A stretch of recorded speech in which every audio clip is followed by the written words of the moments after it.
The PA system crackled, announcing the mill's immediate closure. Roger Hanson, standing on a makeshift stage, watched us pack our boxes. He caught my eye, then smirked. "Some men," he said, loud enough for everyone to hear, "were never cut out for anything more than splinters and sawdust." The smell of pine dust clung to my jacket as I carried the last box out to the truck. 200 men, all with the same stunned look, milled around the parking lot. Roger Hanson, perched on a stack of lumber pallets near the main gate, was still talking to a reporter. He gestured vaguely towards us, then laughed. The afternoon sun beat down, making the gravel shimmer. I got into the old Ford, the engine already idling, and drove home. Martha was sitting at the kitchen table, a half-empty mug of coffee cooling in front of her. The newspaper lay open beside it, the headline bold and unforgiving. She didn't look up when I walked in. "The mill, Dale," she said, her voice flat. "Closed down." It wasn't a question. She knew. I pulled out a chair, letting my box of tools slide to the floor. They called it an unexpected market shift. No warning. She finally looked at me, her gaze heavy. "Your father never had trouble holding a job. He always found a way to provide." The words hung there, unspoken but clear. I was not my father. He died before I was old enough to truly know him. But his ghost, the image of his steadfast presence, always seemed to shadow my own efforts. Vera, my sister, walked in from the living room, her phone still pressed to her ear. She was already dressed for her evening shift at the diner. She nodded at me, then pulled the phone from her ear. "Mom, Dale, you heard about the mill?" She didn't wait for an answer. "Well, you can always move back in for a bit, Dale. It's not ideal, but it's practical. Save on rent." Her tone was matter-of-fact, as if discussing the weather. No anger, no sympathy, just a calculated solution. Ellie was already home from her job at the library. She sat on the couch, staring at the muted television screen. Her hands were clasped tightly in her lap, knuckles white. When I sat beside her, she leaned her head on my shoulder. "What does this mean for us, Dale?" Her voice was small, tight with worry. "We were just starting to get ahead. The down payment for the house, the wedding next year." I wrapped an arm around her, feeling the tremor in her body.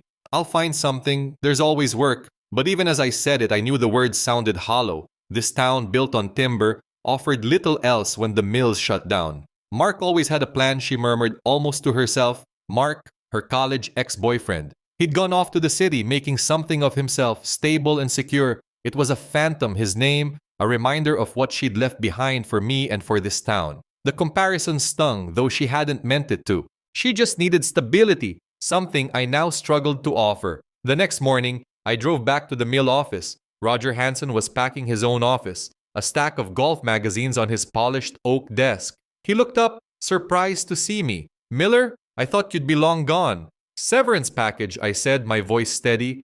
"And what about the workers? Some of these men have been here 30 years. Roger waved a dismissive hand.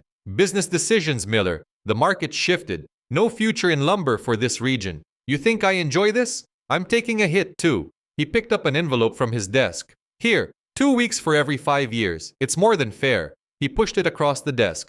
"You never had the vision, Miller. Always just doing what was told, never thinking about the bigger picture." The check was insultingly small, a pittance for 12 years of sweat and loyalty.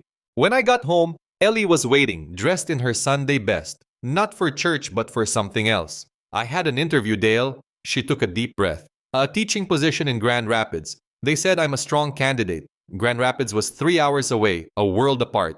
"They need to know by Friday." She looked at me, her eyes pleading but firm. "It's a good opportunity. For us. For stability. You could find work there too." The unspoken weight of her words settled between us. "Come with me or I go alone." I felt the walls closing in, the small town suddenly suffocating. My father had worked these same woods, built this same house with his hands. His legacy was tied to this place, and so was mine. Leaving felt like a betrayal, a final admission of failure to my family, to myself. Aunt Lois came by later that week, her flowered apron still tied around her waist. She brought a casserole.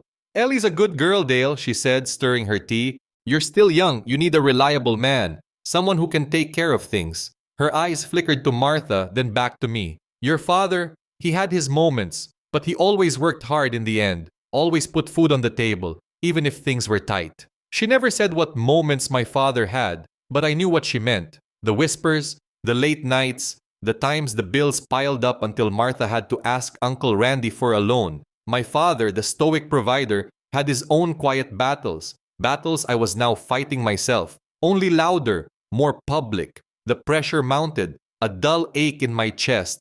Martha's disappointment, Vera's practical dismissal, Ellie's quiet ultimatum, Aunt Lois's pointed advice. The town, once my shelter, now felt like a cage, its walls steadily closing. The June sun, bright and unwavering, streamed through the large barn doors, illuminating dust motes dancing in the air. The scent of hay and wildflowers hung heavy, a rustic perfume. We had chosen the old hayloft, painstakingly restored for its simple beauty. Everything felt perfect. A brief respite from the anxieties that had been gnawing at me since the mill shut down. Ellie walked down the aisle, her dark hair pinned up with small white roses. A simple ivory dress skimming her frame. She didn't look like a woman burdened by the world. She looked like light itself. When her eyes met mine, a quiet smile touched her lips, and for a moment, the future seemed clear, full of possibilities. The murmurs of the guests, the hum of the small string quartet, all faded. There was only Ellie.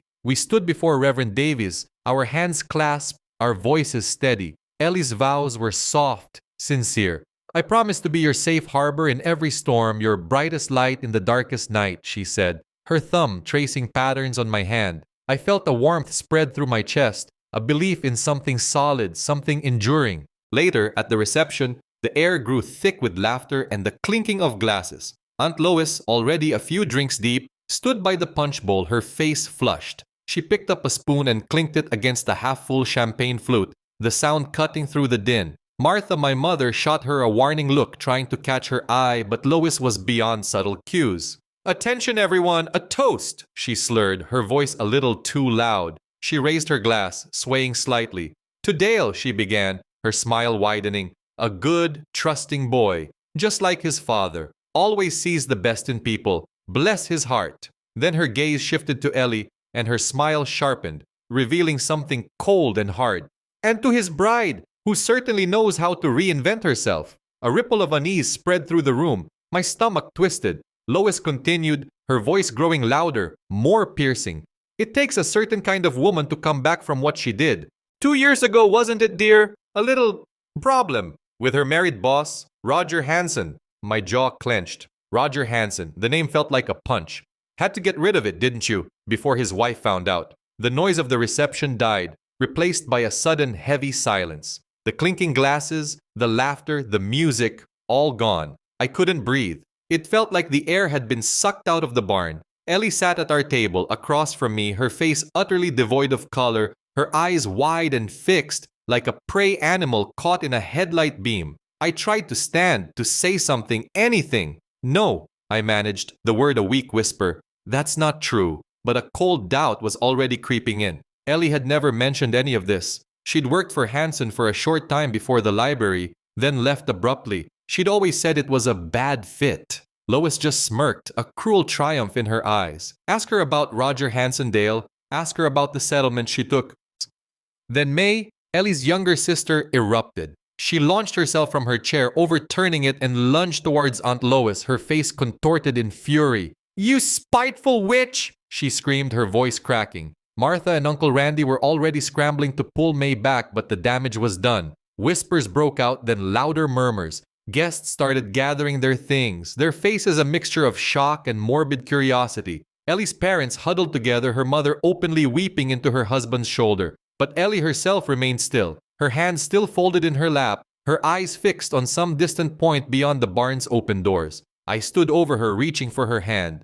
"Ellie," I urged, my voice raw. "We have to go." She didn't respond, didn't move. I gently pulled her arm and she rose, moving like a doll, walking out of the barn without a backward glance. I followed her, weaving through the stunned faces of our friends and family. I found her in the small bridal suite we'd rented, a room adjacent to the barn. She stood before a mirror, her back to me, slowly pulling the small white roses from her hair one by one. Her movements were precise, deliberate. "Ellie?" I said, my voice barely above a whisper. She turned then, her eyes empty, devoid of emotion. "Is it important to you, Dale?" Her voice was flat, without inflection. The truth of what she said? I hesitated. The truth. The cold, hard truth. My mind raced, trying to reconcile the woman before me, the woman I had just married, with the accusations. The silence stretched, thick and suffocating. She nodded once, a slow, deliberate movement. Then we have nothing to talk about. No, I protested, stepping forward, desperation clawing at my throat. Ellie, please, is it true? Just then the door opened, and May stepped in, her face still streaked with tears, but her jaw set. In her hand, she carried a battered leather briefcase. She placed it on a small table by the window, unsnapping the latches. Inside, neatly stacked, were files, police reports, medical records, court transcripts, the stark, undeniable evidence of a life I knew nothing about. The fluorescent light in the bridal suite cast a harsh glow on the documents. May, her voice tight with suppressed anger, laid out the facts. Roger Hanson, the man who'd fired me, was more than just a boss to Ellie. He had been her supervisor at a prestigious research institution, a man of considerable wealth and influence in the state capital, married to a state senator's daughter. Untouchable, it seemed. The police report detailed a night 2 years ago. Ellie had been working late, alone, in the lab. Hanson had cornered her, his words a chilling mix of compliments and threats. He'd made it clear that her promising career, her entire future in academia, depended on her compliance. When she resisted, he physically assaulted her. The details were clinical, stark, and utterly devastating to read. Ellie, despite the threats, had reported him. She was young, driven, and believed in justice. The investigation had begun, but then it stalled. Witnesses suddenly became unavailable. Evidence disappeared. The district attorney, under immense political pressure, eventually dismissed the case, citing insufficient evidence. The words were like a branding iron on the page. Hanson's lawyers, swift and ruthless, launched a counter-offensive. They painted Ellie as unstable, vindictive, a disgruntled employee making false claims to ruin a respected man. They attacked her character, her mental state, her very integrity. Her academic reputation, once pristine, was shredded. She started having panic attacks, debilitating bouts of depression. Her dissertation advisor, a woman she deeply admired, gently advised her to drop out for her own health. That was when May, fresh out of law school, stepped in. She helped Ellie sue Hanson for emotional distress and wrongful termination. They settled out of court, a sum that barely covered her extensive medical bills and lost wages. A non-disclosure agreement was part of the deal. She had to stay silent. It was the only way she could get any semblance of justice and move on with her life. Ellie, resilient and determined, didn't give up on her dreams. She transferred to another university, started over, and finished her doctorate. She was Dr. Hayes now, a clinical psychologist working at the library while she built her private practice. The past was buried, professionally and personally. I didn't tell you, Ellie said, her voice soft but steady, because it was over. It was buried. She looked at me, her eyes holding a depth of pain I hadn't seen before. It wasn't part of who I am now. I didn't want it to define our future, our marriage. I wanted us to start clean. I felt a wave of nausea, a mix of horror, shame, and a searing anger. Horror at what she had endured. Shame for my own fleeting doubt, for letting Aunt Lois's cruel words plant a seed of suspicion. And a burning rage at my family, especially Aunt Lois, for their malicious cruelty, for unearthing such a painful, buried secret on our wedding day. They hadn't just insulted Ellie, they had torn open old wounds, publicly humiliated her for something she had fought so hard to overcome. I reached for her hand, my fingers trembling as I intertwined them with hers. I believe you, Ellie, I said, my voice thick with emotion. And I'm so sorry for all of it, for what you went through, for my family, for my hesitation. Her past, this nightmare, made her stronger, not weaker. It didn't change who she was to me. It only deepened my respect, my admiration, my love.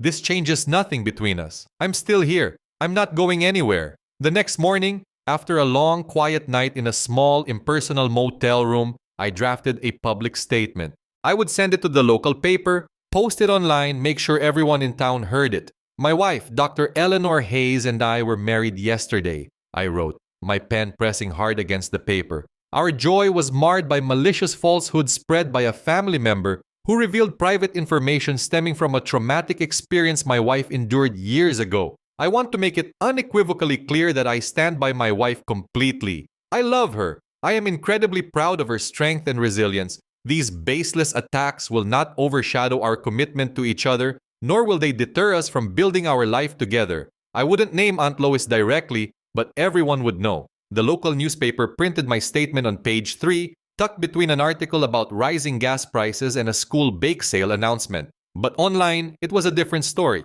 The comments section beneath the paper's website post exploded.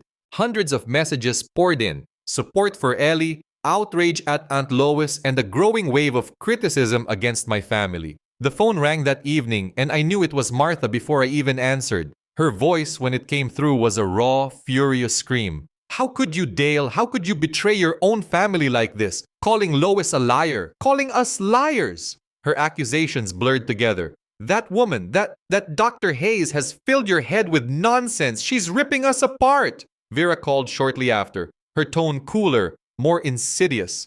Dale, you need to think about what you're doing. Ellie's playing the victim. She's isolating you from us. You're letting her tear our family apart. She made it sound like I was being manipulated, a puppet on Ellie's strings. A few days later, a mandatory family dinner was arranged at Aunt Lois's house. A silent summons that felt more like a tribunal. The tension was suffocating. Martha sat stiffly at the head of the table, her face a mask of disappointment. Uncle Randy kept his eyes on his plate. Aunt Lois refused to look at me, her mouth a thin line. Finally, after an hour of forced small talk, Martha slammed her hand on the table, rattling the silverware. "This has gone far enough, Dale," she said, her voice shaking with barely contained fury. "You have to choose, us or her. This woman who has turned you against your own blood." The ultimatum hung in the air, cold and definitive. Ellie, during all this, maintained a quiet composure. She continued her work at the library, saw her few private clients. But I saw the toll it took.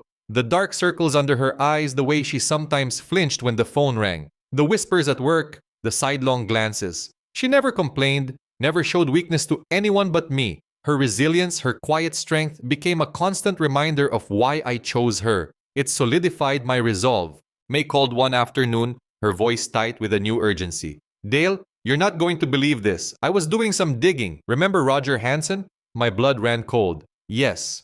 He's being vetted for a federal judgeship, a lifetime appointment. May paused, then continued, her voice grim. "His background check will be intense. The NDA that Ellie signed, it protects him. It keeps this whole ugly business buried. It makes him look clean. A federal judgeship. The thought of Hanson, a man who had abused his power and ruined lives, sitting on a federal bench dispensing justice, was sickening. I looked at Ellie, who had been listening from the couch. She closed her eyes, a shadow of pain crossing her face. "Ellie," I said, my voice quiet, "if we don't do something..." She opened her eyes, meeting my gaze. "I know," she whispered. The thought of revisiting that nightmare, exposing herself again, was clearly agonizing. But the injustice, the thought of Hanson elevated to such a position, was equally unbearable. "I'll do it," she said, her voice barely audible. "I'll go public." We wasted no time. May connected us with an ethics lawyer, a no-nonsense woman named Ms. Davies, who specialized in NDAs and whistleblowers. We sat in her downtown office, the hum of city traffic a distant backdrop, as she explained the risks, the potential legal battles, the inevitable smear campaigns. "Hanson's team will come at you hard, Hayes," she warned. "They'll dig up anything, everything to discredit you." She was right. Within days, the first veiled threats appeared. Anonymous calls to Ellie's workplace, questions asked about her past by unknown individuals. We knew it was Hanson. He was already digging, looking for ammunition. I knew then that I had to be more than just supportive in private. I had to be public. I agreed to appear on a local news segment, a short interview about the mill's closure, but I saw it as an opportunity. The reporter, a young woman named Sarah, asked about the family drama. I looked directly into the camera. "My family means a lot to me," I said, my voice steady. "But loyalty, true loyalty, isn't just about blood. It's about standing by someone when they need you most. And right now, my wife needs me." I spoke about Ellie's strength, her character, without revealing the details of her past. I stood by her side, a silent vow renewed in the harsh glare of the television lights. The segment only deepened the chasm between me and my family. Martha refused to answer my calls. Vera unfriended me on social media. I realized with a chilling clarity that I was truly on my own with Ellie, against Hanson, against the establishment, and against my own kin. The battle lines were drawn. The fluorescent lights of the hotel conference room glared down on us. Outside, beyond the drawn blinds, a small crowd of reporters and camera crews had gathered, their murmurs a low hum. Ellie stood at the podium, a sheet of notes clutched in her hand. May stood beside her, a hand on her back, a silent anchor. I stood a step behind, my presence a visible statement of solidarity. Ellie's voice, when she began to speak, was clear, though a tremor was barely perceptible beneath her composure. She broke the NDA, laying bare the details of Roger Hanson's assault, the police investigation that went nowhere, the smear campaign, and the forced silence. Each word was a truth carved from deep pain. Before she had even finished, Hanson's PR machine kicked into gear. A press release hit the wires, dismissing Ellie's allegations as baseless fabrications from a disgruntled former employee seeking to derail a distinguished public servant's career. He denied everything, unequivocally. The story exploded.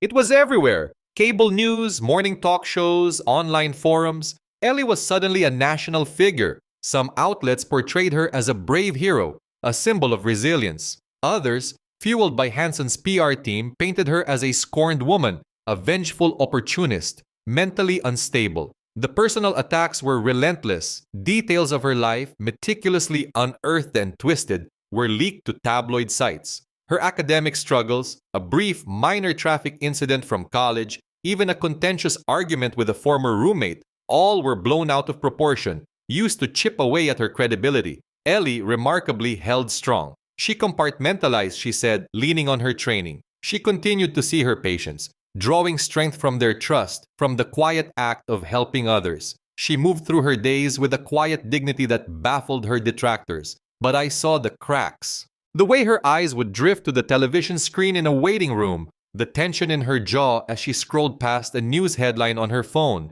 The weight of it pressed down on me too. The endless media calls, the unsolicited advice from strangers, the feeling of living under a microscope.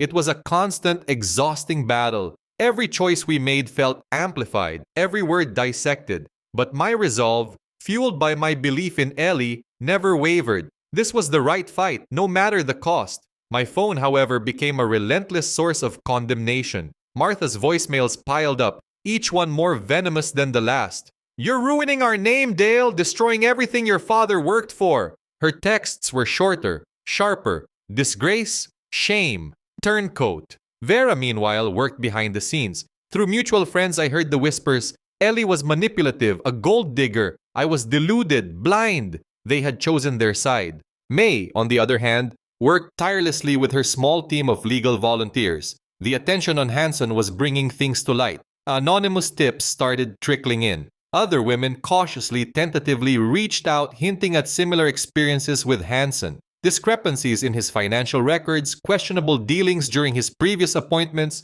the threads were slowly weaving a darker tapestry. One night, the weight became too much for Ellie. After a particularly brutal day of online attacks, she curled up on the couch, her face buried in her hands. The quiet strength she usually projected crumbled. Her shoulders shook with silent sobs. I sat beside her, pulling her close. "Dale," she whispered, her voice raw. What if I'm making a mistake? What if this is too much?" She looked up at me, her eyes clouded with despair.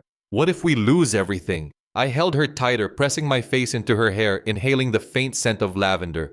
"We're in this together, Ellie," I said, my voice low and firm. "Whatever happens, we face it together. You are stronger than you know, and we are doing the right thing. For you, for justice, for all those others he might have hurt." Her shoulders still trembled, but she leaned into me, a silent admission of her fear and her trust. Life's most costly choices often test the very fabric of our being, forcing us to confront not just the world, but ourselves. Stick around to the end to see how life's costly choices unfold. The summons arrived by certified mail, delivered by a grim-faced man in a crisp suit. Roger Hanson was suing Ellie for defamation. His lawsuit claimed that her baseless accusations had irrevocably damaged his reputation and jeopardized his judicial nomination. My heart sank, but May was unperturbed.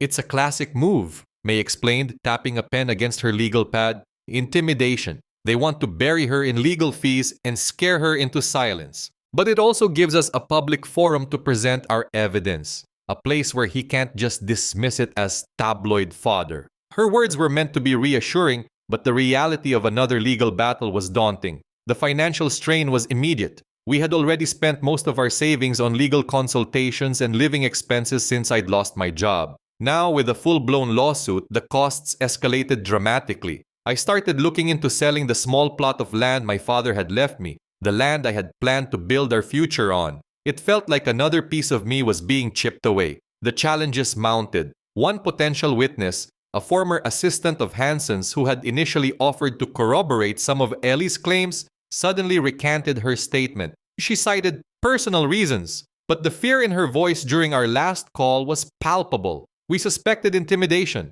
Then, the insidious leaks began. Tabloid websites and obscure online forums started publishing snippets of private conversations I'd had with my family, distorted anecdotes, all painting Ellie in the worst possible light. Dale Miller's estranged mother fears for his judgment. Wife's troubled past known to local family. The articles didn't mention my family by name, but the details were too specific, too personal. It became clear that someone close to me was feeding information to Hanson's team, or directly to the media. My thoughts immediately went to my mother and Vera. Martha especially made unsettling comments. One evening during a terse phone call I placed to her about Uncle Randy's health, she said, "Ellie should just drop this. This new strategy of hers, it's not going to work. Hanson's too powerful." Her words were too specific. How could she know about our legal strategy, which we had kept strictly confidential? Vera became even more evasive.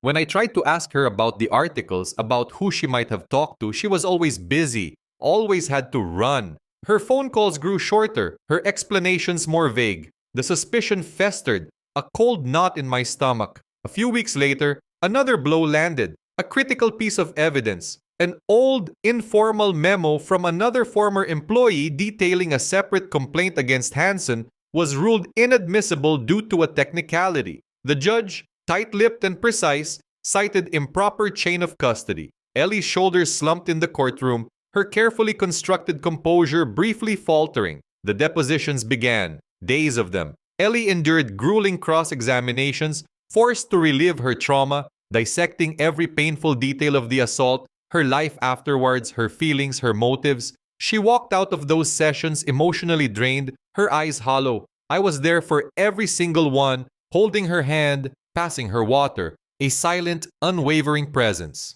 She leaned on me heavily. It was all I could offer. One damp Tuesday evening, I went to my old house to pick up some more of my father's tools. I needed them to fix a leaky faucet in our small rental. As I rummaged through a dusty box in the attic, looking for a wrench, I stumbled upon an old manila envelope labeled Family Papers. Inside, amongst old insurance policies and faded birth certificates, I found a printout of a series of emails. My mother, Martha, had exchanged them with a woman named Brenda Jenkins. The subject lines were innocuous enough at first. Family concerns, mutual acquaintances. But as I scrolled through, a chill snaked down my spine. Brenda Jenkins was listed on a quick internet search as a senior PR strategist for the very firm that was representing Roger Hanson. The emails detailed my mother's concerns about Ellie's character, offered insights into our family dynamics, and even discussed ways to manage the narrative around Ellie's public accusations.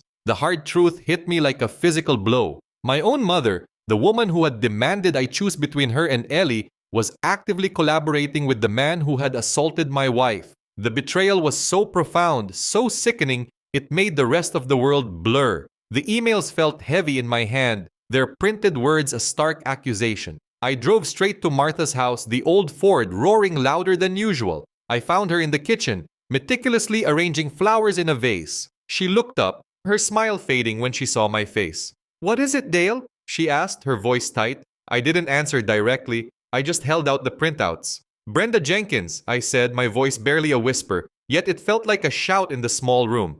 "The PR firm working for Roger Hanson. You've been collaborating with them." Her face went pale. She tried to deny it at first. A weak, flustered stammer about looking into things, about trying to understand. But then the carefully constructed facade crumbled. She sank into a chair, covering her face with her hands, her shoulders shaking. "I thought I was saving you, Dale," she sobbed, her words muffled. "That woman, she's not good for you. She's ruined everything. Your inheritance, your good name. I thought she was after your father's land. Your money. I was protecting you." The accusation, the warped justification, was almost more sickening than the betrayal itself.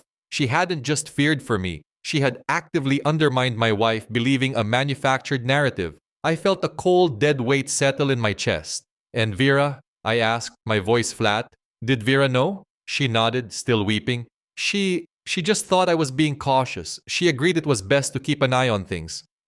A profound sense of disgust washed over me, not just for their actions, but for the twisted logic that drove them. Their protection had been a vicious act of sabotage, driven by greed and a prejudiced fear of Ellie. They had chosen to believe the worst, to act on it, to become complicit in Hanson's continued campaign of abuse. I called Ellie from the car. Her reaction when I told her was heartbreaking. She wasn't surprised by the malice, she said, not anymore. She'd faced it for years, but the extent of the sabotage, from inside what was supposed to be my family, from people who should have loved and supported me, that stung. It was another cut, another proof that some wounds never truly healed. May ever the lawyer saw the practical implications. Martha's actions, if proven, could be construed as obstruction of justice, witness tampering, she explained carefully. It could have legal repercussions. But it could also complicate our case against Hanson, making it look like family drama. Or worse, making Ellie seem vindictive. I was faced with an agonizing decision: expose my mother, further splinter my already fractured family, and potentially harm Ellie's case, or keep it quiet, protect my family's name, and let the betrayal fester. The thought of letting my mother get away with it, of allowing her complicity to go unpunished, felt like another betrayal of Ellie. But exposing her, facing the public spectacle of it all, felt like a public execution of my own family. The next day I went back. Vera was there, sitting stiffly beside Martha, her face pale. My mother looked drawn, her eyes red-rimmed. I stood in the doorway, the distance between us wider than the room itself. "Your actions," I said, my voice firm without anger, "they are unforgivable. I cannot have this in my life. I cannot be part of a family that believes this way, that acts this way."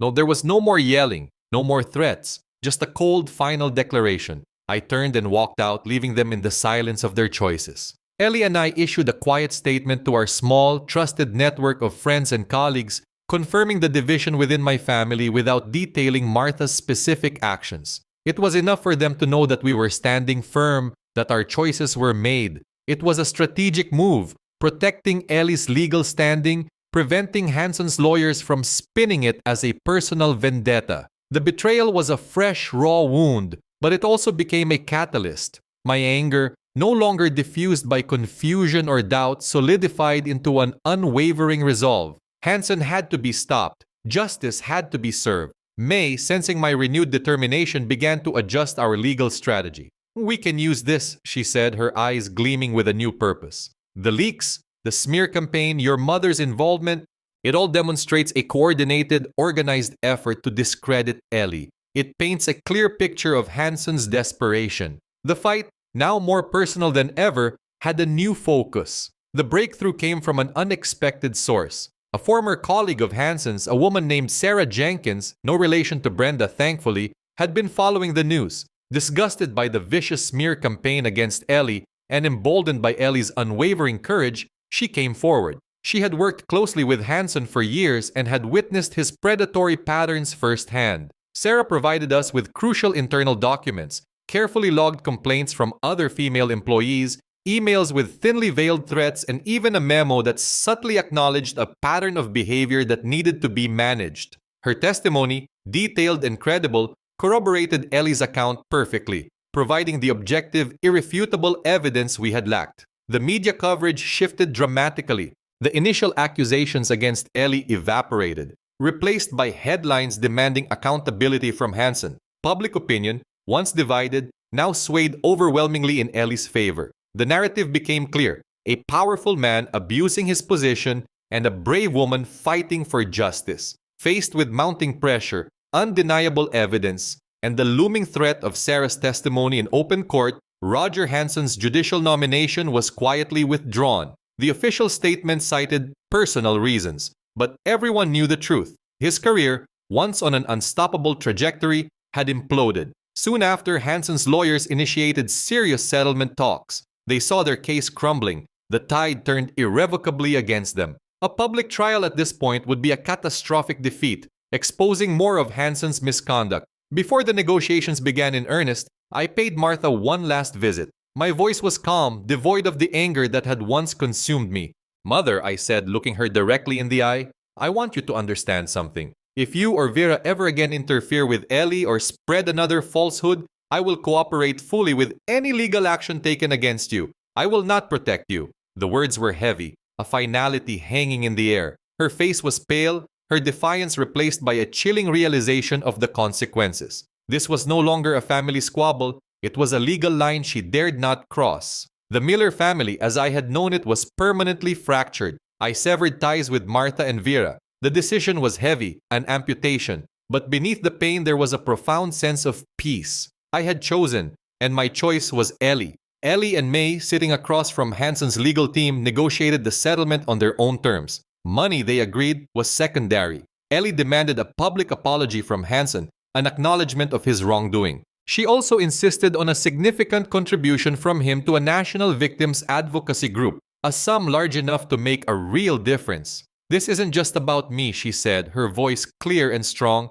"It's about making sure this doesn't happen to anyone else." Hanson, through his lawyers, agreed to the terms. No full trial, no direct admission of guilt on his part in a courtroom, but the public apology and the massive contribution to the victims' fund were, in effect, his capitulation, his admission. A quiet victory perhaps, but a victory nonetheless. Ellie felt a profound sense of closure, a weight lifted that she had carried for years. The long, agonizing battle was over. Ellie's parents, who had watched her endure so much, called immediately after the news broke. Her mother wept, not from sadness, but from immense pride and palpable relief. Her father, usually a quiet man, simply said, "We knew you'd find your way, darling. We always knew."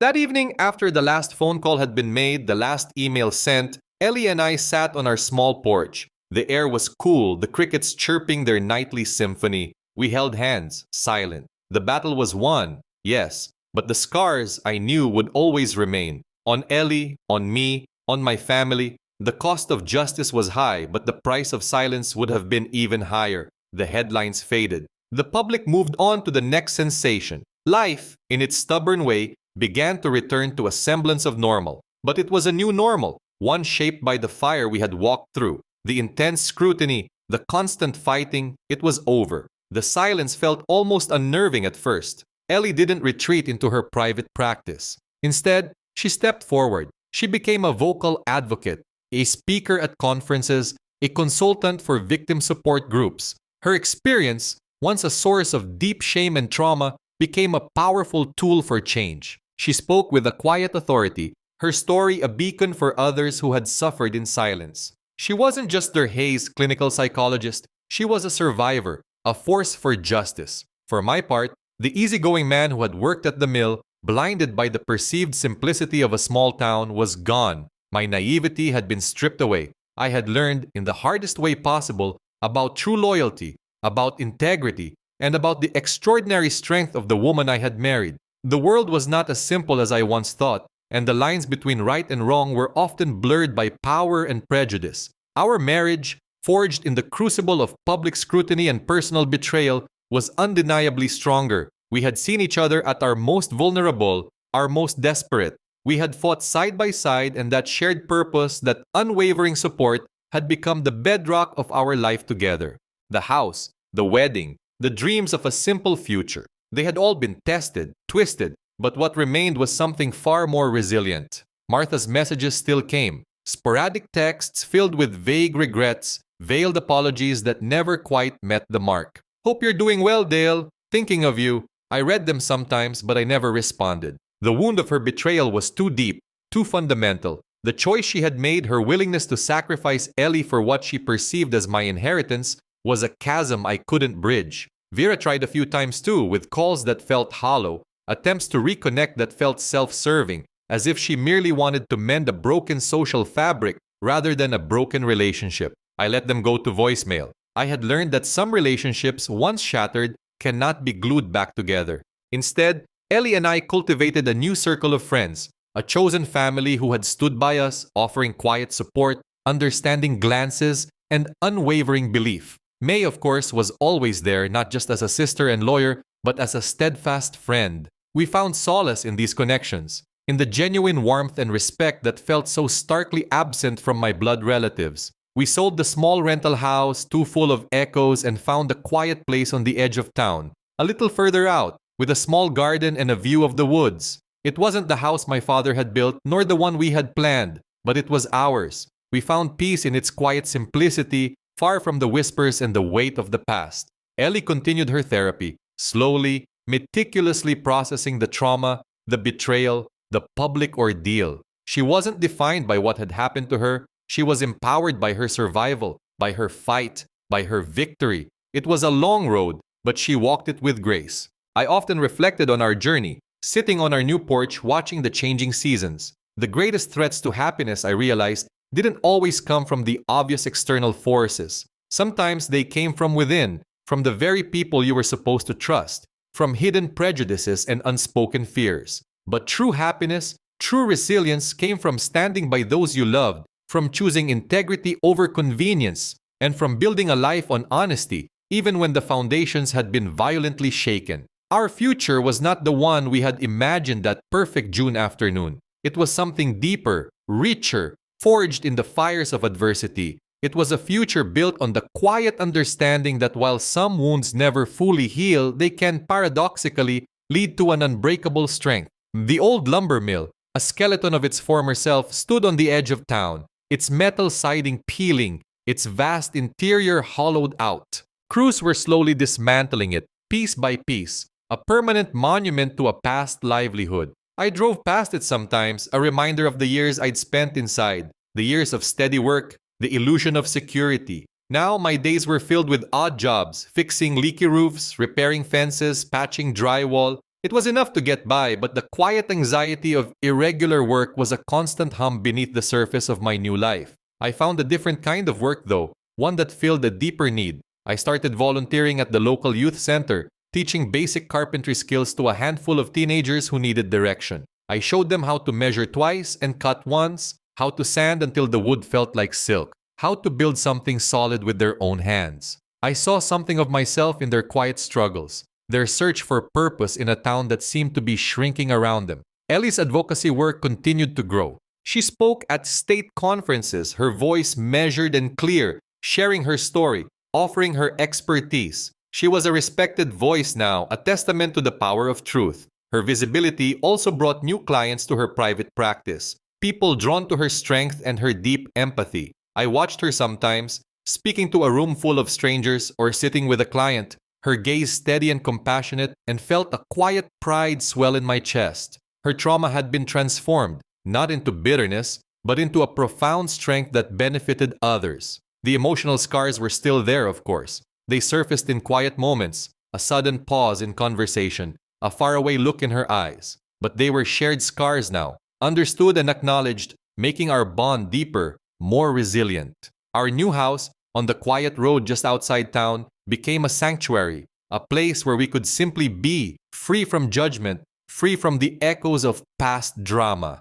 It was a modest house, smaller than the one my father built, but it felt more like home than any place I had ever known. It represented our resilience, our ability to build something solid on foundations that had once been shattered. I often thought about the meaning of strength. I had always associated it with physical labor, with the brute force of felling trees or swinging a hammer. But I had learned that true strength was an unwavering commitment, a quiet defiance in the face of injustice, a steadfast love for someone who had been wronged. It was in Ellie's voice when she spoke her truth, in May's tireless work, in the steady support of our chosen friends. The small-town values I had once held so dear, community, family, tradition, had been redefined for me. They now meant integrity, loyalty, and the courage to stand against the very people who claimed to embody those values but who had shown themselves to be hollow. The silence from my mother and sister remained a heavy, unspoken presence. There were times I missed the easy familiarity, the unquestioning loyalty of a blood bond. But the cost of that familiarity, the price of their approval, was too high. I understood that some betrayals cut too deep to ever fully heal, and that moving forward sometimes meant accepting what was lost and building a new path. Occasionally, we'd see Aunt Lois in town, her gaze quick to avert, her head turning sharply away. The tension lingered, a thread in the fabric of the small community, but it was distant now, a background noise that no longer held power over us. Life settled into a rhythm, a blend of quiet domesticity, meaningful work, and a profound shared sense of purpose. Our future was no longer defined by inherited expectations or the weight of a painful past. It was being built day by day on honesty, mutual respect, and the hard-won understanding that some wounds, while they may never entirely vanish, can lead to an unbreakable strength that allows you to face anything. The quiet hum of our new life settled into a comfortable rhythm. Ellie's advocacy work took her out of town a few times a month, speaking at women's shelters, offering workshops on trauma recovery. Her private practice grew steadily, her name passed by word of mouth from people seeking her particular brand of quiet strength and informed empathy. She was always busy, but never overwhelmed, finding a balance that served both her purpose and her peace. I continued with my handyman work, the physical labor still a familiar comfort. I found satisfaction in fixing things, in the tangible proof of repair. The old Ford, reliable as ever, carried me from one job to the next, through the back roads and small towns. My volunteer work at the youth center deepened. I became less of an instructor and more of a mentor, listening to stories, offering guidance that went beyond the proper use of a saw. I felt a sense of purpose there, a quiet way of giving back. Evenings were often spent on our porch, watching the stars bloom in the wide Midwestern sky. The silence between us was comfortable, a language of its own, full of unspoken understanding and shared history. The absence of my mother and sister was still an awareness, a dull ache, but it no longer throbbed like an open wound. The initial rawness had faded, replaced by a quiet acceptance. I understood now that true family wasn't just blood. It was forged in loyalty, in shared values, in the choices you made when the world demanded an answer. Ellie's strength was a constant inspiration, but I also saw the quiet moments of weariness, the deep breaths she took before a difficult meeting, the way she sometimes curled into herself after a particularly draining day. In those moments, my role was clear: to be her unwavering support, her safe harbor, just as she had promised to be mine. We had traded the idyllic dreams of a simple wedding for a hard-won reality, and I wouldn't have had it any other way. Roger Hanson's name, once a source of bitter anger, had receded into a distant, dark chapter. The legal battle, the public spectacle, it all felt like a lifetime ago. It was a reminder, though, of how far we had come, of what we had endured and overcome together. We learned to cherish the small victories, the quiet moments of joy in our everyday life, a shared meal, a walk in the woods, the simple act of reading side by side. Our conversations often turned to the future, not with grand, detailed plans, but with a quiet confidence in our ability to face whatever came. The world was still a complicated, often cruel place, but with Ellie by my side, I no longer feared it in the same way. We had learned that fear could be transformed into courage, that pain could be transformed into purpose, and that loss could lead to an unexpected, profound gain. The Midwestern landscape, once a symbol of my confined past, now felt vast and full of possibility, mirroring the expanse of our shared future. I had found my place, not in the inherited expectations of my family or the worn paths of my hometown, but in the life I built with Ellie. Our journey had carved out a new definition of home, one built on the unwavering foundations of our love, our resilience, and our quiet courage. We embraced our unconventional path, understanding that genuine happiness lay not in fulfilling external expectations, but in living authentically, with integrity, and with the unwavering strength that came from within. The scent of pine and rich earth often filled our small house, a tangible reminder of the woods that surrounded us, the quiet life we had built. My hands, once calloused from lumber, were now rough from repair work and the gentle shaping of wood in the youth center. Ellie's hands, elegant and precise, moved between her keyboard, her patience, and the notes for her next advocacy speech. We had both been stripped down, broken apart, and then painstakingly rebuilt, not by choice but by necessity. The laughter we shared now was deeper, less carefree, tempered by the knowledge of what we had faced. The quiet moral tension of the world, once a distant hum, was now a constant, clear note in our lives. My mother and sister remained in their silence, a blank space in my history that would never be filled. I carried the weight of that absence, but also the clarity of knowing I had chosen integrity over obligation. Ellie by my side was the solid ground beneath my feet. Her resilience was not a sudden burst, but a steady, persistent light, showing me that strength lay not in avoiding pain, but in moving through it. Our love wasn't a fairy tale. It was a testament to hard truths, difficult choices, and the enduring power of standing firm against the currents of injustice. We understood that some wounds never truly faded, but they could become scars that told a story of survival, a quiet triumph in the heartland.